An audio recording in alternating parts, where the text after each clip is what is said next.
Dans cet exercice, on aimerait calculer le nombre de gouttes d'eau qu'on a au total dans les océans. Alors évidemment, ce sera un ordre de grandeur, on ne peut pas calculer quelque chose de précis. Et on va prendre donc des informations sur Wikipédia. Alors on sait que 70% de la surface de la Terre est recouverte d'océans. On estime que les océans ont une profondeur moyenne de 3682 mètres. On va considérer que la taille d'une goutte d'eau, le volume d'une goutte d'eau, c'est 50 mm3. Et puis par ailleurs, je vous donne ici le rayon de la Terre, 6371 km. Et puis je vous rappelle que la surface d'une sphère, ça se calcule en faisant 4 fois pi fois r au carré. Alors allons-y, on voit bien l'idée, c'est qu'il va falloir calculer le volume d'eau qu'il y a en tout d'océans sur Terre, et puis qu'il va falloir diviser par le volume d'une goutte d'eau pour savoir combien il y a de gouttes d'eau. Il y a déjà quelque chose qui m'embête, c'est que j'ai des millimètres cubes, des mètres et des kilomètres. Alors ça ne va pas bien se passer, donc je vous propose déjà de tout mettre en mètres. 50 mm3, je vous laisse faire un tableau de conversion ou utiliser l'information que 1 millimètre, c'est 10 puissance moins 3 mètres, et donc 1 millimètre cube, c'est 10 puissance moins 3 au cube mètre cube. C'est une autre manière de raisonner. Et on a en tout cas 50 fois 10 puissance moins 9 mètres cubes, et donc 5 fois 10 puissance moins 8 mètres cubes. Je vous laisse d'abord corriger, c'est bien des mètres cubes, et puis faire ce passage-là. Si c'est une difficulté, mettez pause et réfléchissez.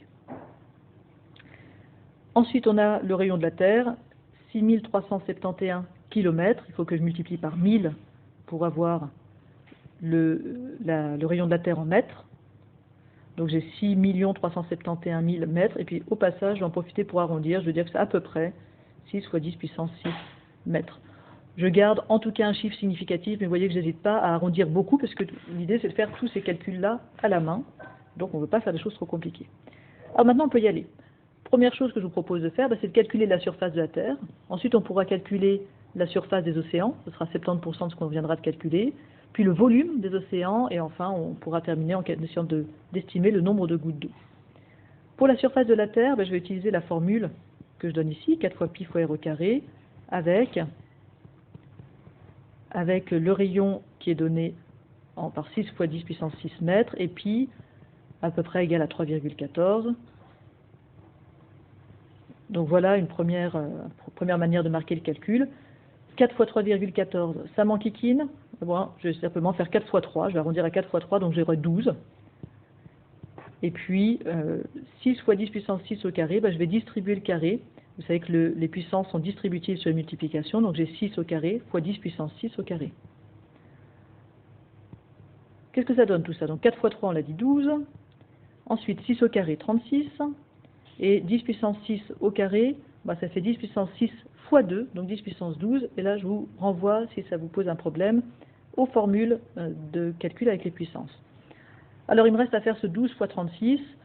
Je ne vais pas m'embêter. Je vais dire que j'arrondis un petit peu en dessous, donc j'arrondis à 10. Et du coup, le 36, je vais l'arrondir un peu au-dessus. Je vais l'arrondir à 40.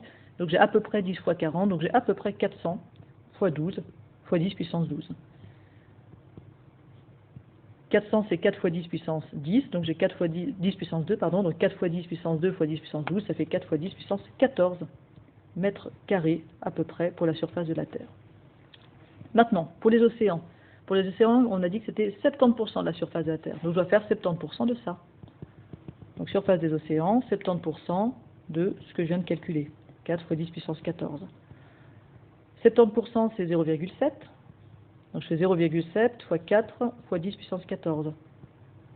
Alors 0,7 fois 4, ça fait 2,8. 4 fois 7, 28, j'ai une virgule, donc 2,8. 2,8, j'arrondis à 3. Et donc je suis à peu près à 3 fois 10 puissance 14 mètres carrés pour la surface des océans. Maintenant le volume des océans. Alors pour le volume des océans, ce que je vais faire, c'est que je vais faire la surface des océans fois la profondeur moyenne. Donc ce que je viens de calculer, 3 fois 10 puissance 14, fois la hauteur moyenne. La hauteur moyenne, c'est 3682 mètres. Alors peut-être quand même une petite explication sur pourquoi je peux faire ça. En gros, on peut estimer que les océans, c'est comme ça ressemble à ça au-dessus de la Terre. Et donc c'est en gros, en simplifiant, un parallélépipède. Un parallélépipède avec une surface qui est celle qu'on a calculée et une hauteur qui est la profondeur moyenne des océans. Donc pour calculer ce volume, il faut simplement que je fasse la surface fois la profondeur moyenne. D'où ce calcul ici. Alors, j'ai pas du tout envie de calculer 3 fois 10 puissance 14 fois 3682. Donc, 3682, vous voyez venir, je vais l'arrondir. Cette fois-ci, je vais peut-être quand même l'arrondir à 3500, donc 3,5 fois 10 puissance 2. 3,5 fois 10 puissance 3, pardon, donc 3 fois 1000. Et puis, je vais calculer 3 fois 3,5, d'une part. Alors, 3 fois 3,5, je vais arrondir à 10.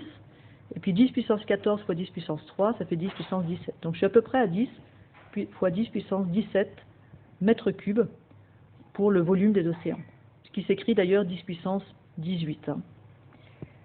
Mais j'ai tout ce qu'il me faut maintenant. Pour avoir le nombre de gouttes d'eau dans l'océan, qu'est-ce que je dois faire? Je dois faire le volume total des océans divisé par le volume d'une goutte d'eau. Donc 10 fois 10 puissance 17 divisé par 5 fois 10 puissance moins 8.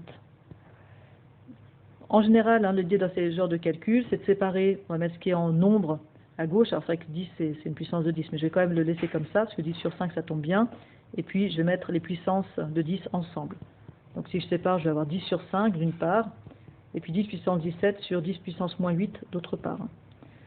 10 sur 5, ça fait 2, ça c'est facile. Et 10 puissance 17 sur 10 puissance moins 8, ça va faire 10 puissance 17 moins 8, donc 10 puissance 17 plus 8.